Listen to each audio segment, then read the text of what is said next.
네, 이슈 포인트입니다. 계속해서 부동산에 관련된 인사들 우리가 지금 보고 있는데, 사실 김경률 비대위원이 여러 사람들에 대해서 뭐 재산 등록한 거 가지고 이제 이런 것도 맞냐 저런 것도 맞냐 얘기를 하는데, 유독 눈에 들어오는 건 양문석이지, 그죠? 처음에는 딸이 효녀구나, 딸이 이제 그런 대출 정보를 어디서 잘 갖고 와가지고 아버지를 위해서 대출 받아가지고 줬구나, 아파트 값을 좀 보태려고 했구나 그랬는데, 이게 뜯어볼수록 그게 아니라는 게 지금 계속해서 나오고 있는 중인 거죠. 네, 그렇습니다. 보통 저도 사업자 대출을 받아봤는데 한 1억 정도가 제 기억에는 맥시멈이었던 것 같아요. 네네네. 그런데 11억은 어마어마한 돈이거든. 그러니까 이게 가능하냐 이거예요. 예, 그래서 저 참 신기했었어요. 신기해서 내용을 신문을 통해서 좀 분석을 해봤더니, 담보로 양문석 부부의 아파트를 담보로 물상 보증인을 가는데, 그걸 해서 11억 받았는데, 딸이 나이가 어리고 큰 사업을 한 것도 아니고 통신 판매업으로 그 신청서를 그렇죠. 쇼핑몰 하겠다고 해가지고 한 거죠. 그러면 금액이 11억이 나온다는 건 아무리 물상 보증으로 그 담보물을 제출을 하더라도 그게 가능할까? 여기에 대해서 의문이 이제 갑니다. 그러면 이게 30억짜리 담보가 있으면 11억까지 나오기는 해요? 아니요. 그 주택 담보 같은 경우에는 15억이 아파트가 넘으면 대출이 불가능하거든요. 그 시기엔 또 심지어 그랬죠. 예, 그러니까 민간인이 그렇게 해놨어. 그래서 사업자 대출이라도 그 한도가 있단 말이에요. 1억에서 3억 정도. 그리고 엄청 사업이 크더라도 담보금이 아무리 크더라도 대출을 제한적으로 한다는 게 근본적인 방향이었기 때문에 이렇게 대학생에 지나지 않는 그래도 젊은 아가씨가 사업을 한다고 할 때 11억 대출을 넣는다는 거는 굉장히 이상한 상황이죠. 그러니까 최대로 아무리 그렇게 하더라도, 사업자 대출을 대학생이 받는다 하더라도, 뭐 대학생이 아니라 일반 사업자가 사업자 대출을 받는다 하더라도 3억 이상을 받기가 어려울 건데 11억을 받은 게 일단 이상하고. 네, 그렇습니다. 그렇죠? 제 경험에서는 저는 1억 정도 받았거든요. 네. 네, 담보를 한다 하더라도 안 나오더라고요. 왜냐면 그 당시에 이제 대출 규제가 심했기 때문에 사업자 대출은 그런 거예요. 우리 영세 중소 상공인들을 위해서 뭐 사실 리모델을 한다든가 사업장을 또 운영자금에 왜 직원들한테 월급을 안 주면 안 되잖아요. 요런 시설자금, 운영자금 명목을 해서 맥시멈 1억 정도 전 기억하는데, 많으면 3억 정도, 여기를 넘을 수가 없어요. 그러면 이게 11억을 만약에 받았지 않습니까?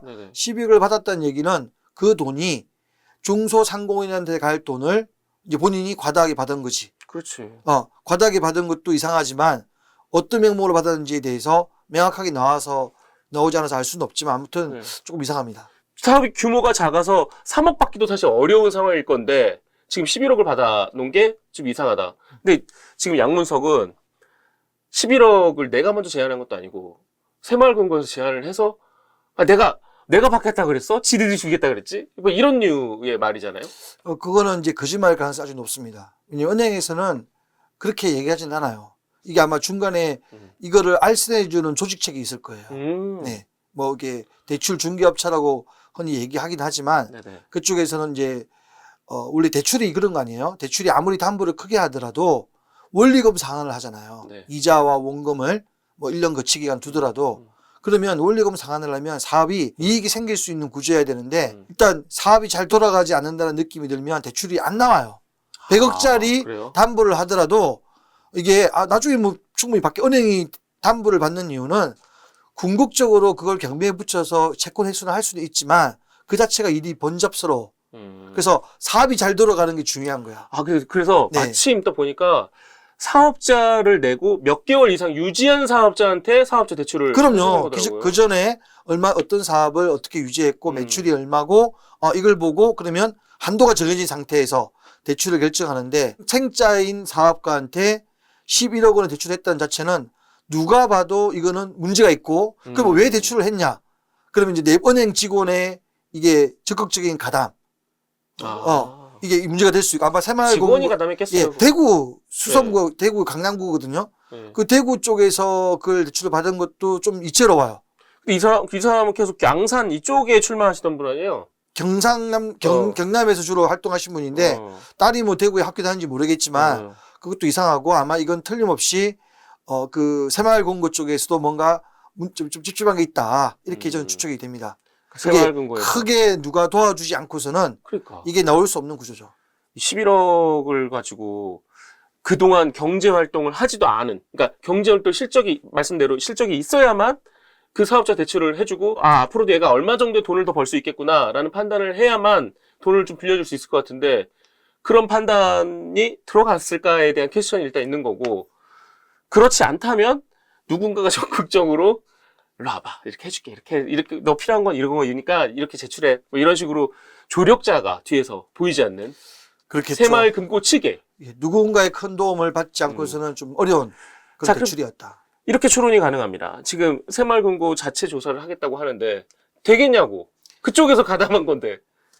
그렇죠. 자기네 스스로가 조사되겠냐고 지금. 이제 새마을공고는 행자부에서 이제 그 관할을 하거든요.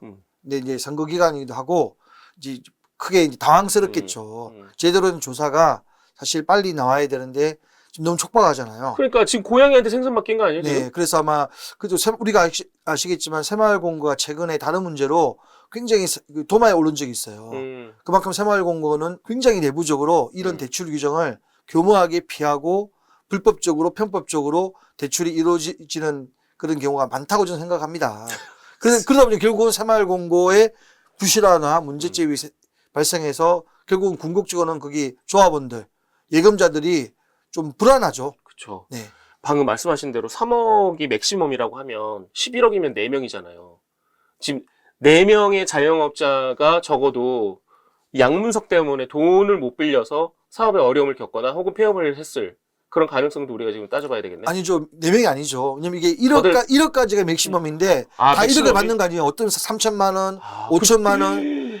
10명 이상이네. 네, 그쵸. 3천만 원, 5천만 원 받아도 그 중소상공인들은 큰 도움이 돼요. 근데 11억을 한 특정인에게 그다음에 대상자가 아닌 느낌이 드는 친구한테 갔다는 얘기는 한 수십 명이 이 대출을 못 받는 거죠. 기회를 돈이 한정돼 있을 거 아니에요. 네네네. 그리고 새마을공은 제2금융권이에요.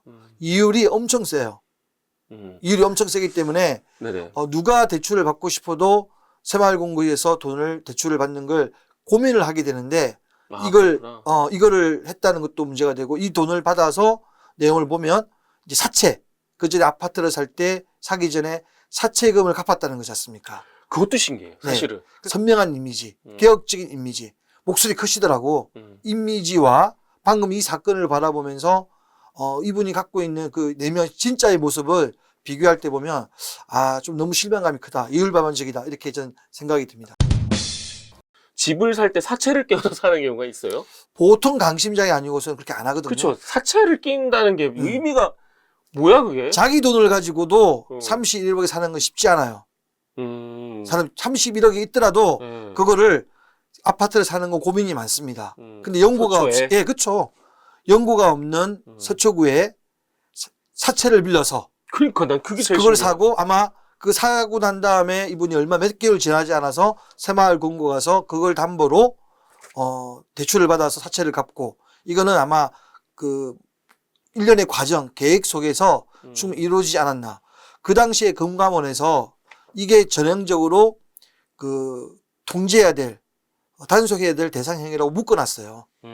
그렇기 때문에 이걸 정면으로 위반하는 그런 케이스가 되지 않나 이렇게 생각이 들 수 있습니다. 문재인 정권의 부동산 대책이 얼마나 문제가 있느냐는 거야. 자기네 당에 있는 사람들도 그거를 빠져나가려고 꼼수를 부리고 있었다는 거잖아요. 네. 그리고 저는 또 여기 좀 신기한 게 사업자를 몇 개월을 유지해야 된다는 그 규정도 아마 알고 있었을 거야. 그러니까 일단 내가 이 31억이 당장 얼마로 오른다는 정보를 얻었을 것 같아요. 이 집값은 분명히 오를 거기 때문에 일단 사야 돼. 그래서 무조건 대부를 껴서라도 사고 나서 사업자를 유지해야 되니까 그 유지한 기간만큼 지난 다음에 새마을금고에서 나머지 돈을 채워놓은 건 아닐까? 뭐 그럴 수도 있고요. 예전에 그 방통위 상임위원을 했어요. 네네네. 방통위 상임위원은 엄청나게 차관급으로 고위직이거든요. 네네. 단순하게 지위가 높은 게 아니라 이학년이 막강합니다. 그 당시에 이제 문재인 정부가 부동산 문제에 대해서 각종 골머리를 안고 있을 때 그분이 어떻게 얘기했냐면 대출 규제를 과도하게 해야 된다. 양문석이요? 네, 금융 조기를 해야 된다. 이렇게 얘기를 하고 실제 이분이 얘기한 대로 그렇게 정책이 나왔어요. 그 얘기가 그대로 국가 정책에 반영돼서 대출 규제가 이루어졌어요. 그리고 그 비슷한 시기에 이 사람은 자기 딸을 활용해서 딸의 명의를 빌려서 실제로 자기 집 아파트를 담보로 대출로 11억 받아가지고 부동산의 어떤 재테크를 실현한 분 아닙니까? 그러니까 자기가 말은 그렇게 해놓고서 규제해야 된다고 해서 자기는 뒷구녕으로 대출을 받아놓고. 그래서 사실은 뭐 우스갯소리지만 돈이 없는 사람들한테 부동산 실무에서는 이런 식으로 권해요. 사실 돈이 있는 사람들이 집을 사는 게 아니라 돈이 부족한 사람들한테 어떻게 하면 집을 살 건가를 많이 조언을 주고 해주는 게 컨설팅이에요. 네네. 그게 불법을 하면 안 되고 일반 사람들은 그 어떤 방법을 받아서 그렇게 해야 되잖아요. 근데 이분은 그걸 잘 스스로 실천한 사람이야. 아유, 그러니까. 그런 면에서 볼 때 이게 문제가 된다는 거죠. 제가 볼 때. 아니, 공직에 나가지 말아야죠. 그렇게 네, 이런 분은 그러지 말아야 되는데 이런 분이 하지 말아야 될 투자 행위를 했다는 게 저는 가장 이 문제의 핵심이라고 좀 보고 있습니다. 만약에 그렇게 할 수도 있어. 그렇게 뭐 말씀하신 대로 그렇게 하는 사람도 있고. 그러면 적어도 남들의 귀감이 될 수 있는 자리에는 나오진 말아야지. 이렇게 되는 건 뭐냐면, 야, 내가 그렇게 해봤더니 되더라.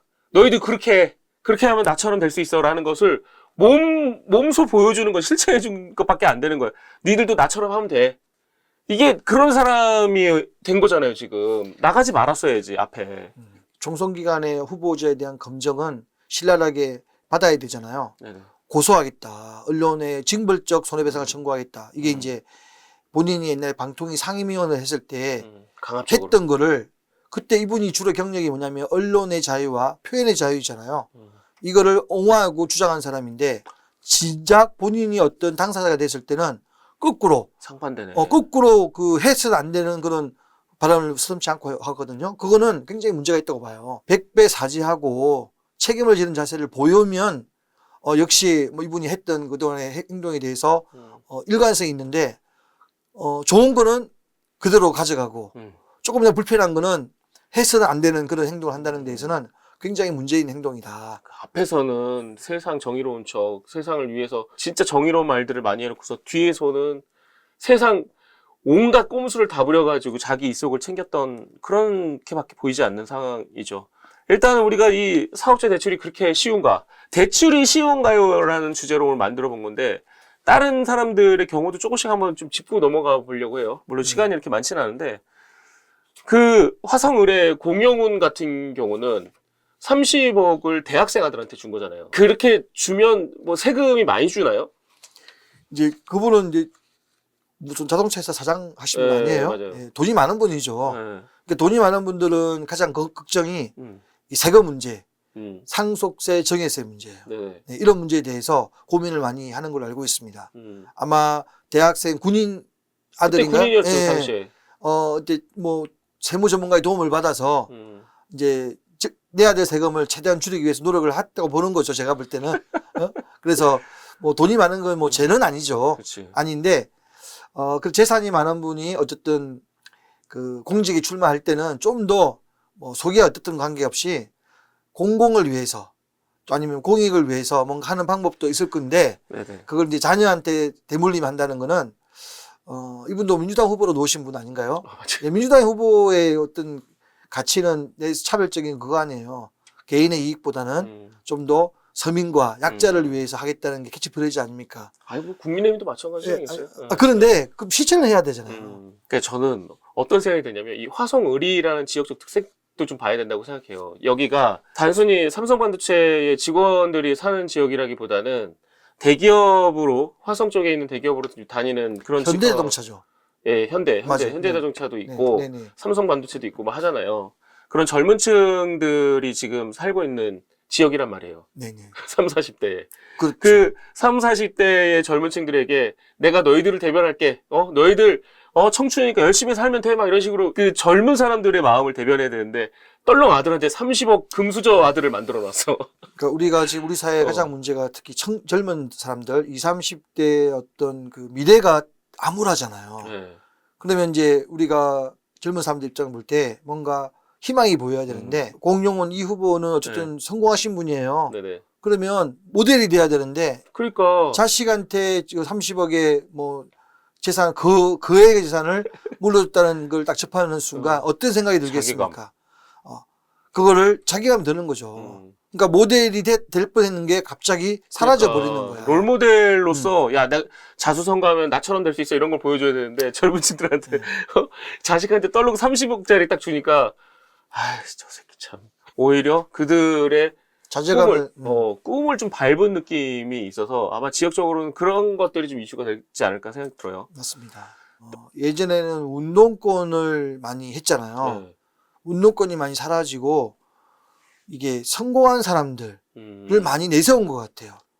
근데 부동산으로 다들 예, 성공. 그러니까 그 재력이 있는 사람들인데 양문석 후보 같은 경우는 경제적으로 성공하지 않고 아까 그런 식으로 어떻든 뭐 중산층에 많이 올랐었고 네네. 이 박민규 씨나 아니면 저 공영훈 후보 같은 경우는 그분은 원래 성공한 사람이고 이분도 보면 부동산 시행을 하신 분 같아. 아버지 집안이. 아버지가. 그래서 뭐 어떤 그 지주 작업을 해서 업자구만 아버지가. 부동산 시행을 통해서 건물을 세워서 그거를 이제 가족들이 나눠 가진 거예요. 보통 그렇게 하거든요. 이 재산 상속이나 정의 문제가 심각하니까는 사업을 벌이는 거야. 사업을 벌이다 보면 건축비 많이 들잖아요. 이걸 다 비용으로 다닥 처리해서 절세 효과를 누릴 수 있는 방법이기도 해요. 이 방법이. 그래서 몇 층은 아들이 가지고 누구 뭐 하고 하면서 그걸 나눠준 거야. 상속한 거네, 상속. 그러니까 상속은 죽어야 되는 거. 이거는 그 정의하는 거지. 증여. 정의의 방법으로 부동산 시행을 통해서 정의의 방법으로 했다. 그러니까 어떻게 보면 잘 재테크를 한 거죠. 이분도. 근데 더 웃긴 건 뭐냐면 그 여기서도 그런 거예요. 관악구가 어떤 지역입니까? 젊은 층들이 좀 더 어려운 젊은 가구들이 좀 더 비상하기 위해서 노력하는 사람들이 많이 모여 있는 곳이잖아요. 그래서 열심히 살려고 하고 차곡차곡 모아서 나도 성공해야지라는 생각들을 갖고 있는 사람들인데 여기에다가 말하자면 부동산 부자를 하나 꽂아놓은 거 아니에요? 그래서 너무 성격이 안 맞잖아. 관악구 갑의 민주당 지지자들의 성향과 여기 나온 출마자가 너무 다르잖아요. 우리가 국회의원을 선량이라죠, 선량. 네. 국민들이 뽑은 우리들 대표잖아요. 가장 중요한 거는 공감대. 그렇지. 나하고 공통점이 있어고 나의 어려움을 특히 이제 서민들, 네. 뭐 잘 사는 사람들이 알아서 하겠지만 서민들이 대다수인 상황에서 서민들의 입장을 대변할 수 있으면 공감하는 게 있어야 되는데 맞아요. 이 박민규 후보나 공영훈 후보나 내가 볼 때 민주당에 과연 정체성에 맞게끔 서민을 위한 대표성이 있는지에 대해서 그러니까. 조금 의심이 들죠. 맞아요. 왜냐면 전혀 이 머리로 정치를 하는 게 아니거든요. 네네. 이 자연스러운 활동이나 그 공감대에서 이루어지는 건데 이런 후보가 만약에 과연 그 관악기 대다수의 젊은 사람들의 대변할 수 있냐. 삶을 알까? 저는 머리로는 아는 척 할 수 있지만은 생활이나 삶 속에서는 그게 녹아서 나오기는 쉽지 않다. 그러니까요. 제가 볼 지금 땐 그렇게 생각이 듭니다. 저도 지금 자꾸 그래서 그런 거예요. 양문석 같은 경우는 사실 강남 쪽에다 아예 그냥 그 서초에 출마했으면은 우리랑 같은 사람이네. 우리가 집을 투자하는 거랑 비슷한 사람이네. 하면서 공감대가 오히려 형성되지 않았을까? 그런 생각을 좀 하고 있긴 해요. 뭐 그럴 수 있습니다. 뜬금없이 다들 서민층, 젊은 층 이런데 다 지금 출마를 해가지고 과연 이런 사람들이 청년의 삶을 그 서민의 삶을 이해할 수 있을까에 대한 물음이 자꾸 생기는 거예요. 박민규 후보는 뭐 보니까 뭐 청년 주거 정책도 그래서 청년 주거에 대해서 관심이 좀 많았나 봐요. 이분이 이제 오피스텔을 뭐 한 10채 이상 갖고 있으니까 뭐 자기 오피스텔을 통해서 청년들한테 뭐 싸게 해주려나? 월세를 뭐 그 하려고 그런지 잘 모르겠지만 아무튼 조금은 중요한 게 뭔지를 알고 있지만은 실제 그분의 삶은 다르지. 전혀 다른 방향으로 흐르고 있지 않았나 이렇게 생각이 듭니다. 지역 성향, 지역 서민들, 청년들 이런 사람들을 이해할 수 있는 후보는 아닌 것 같다 하는 생각이 들면서 이것들은 역시나 유권자들이 현명하게 판단을 해주시리라 믿으면서 이 시간 마무리하도록 하겠습니다. 고맙습니다. 좋습니다.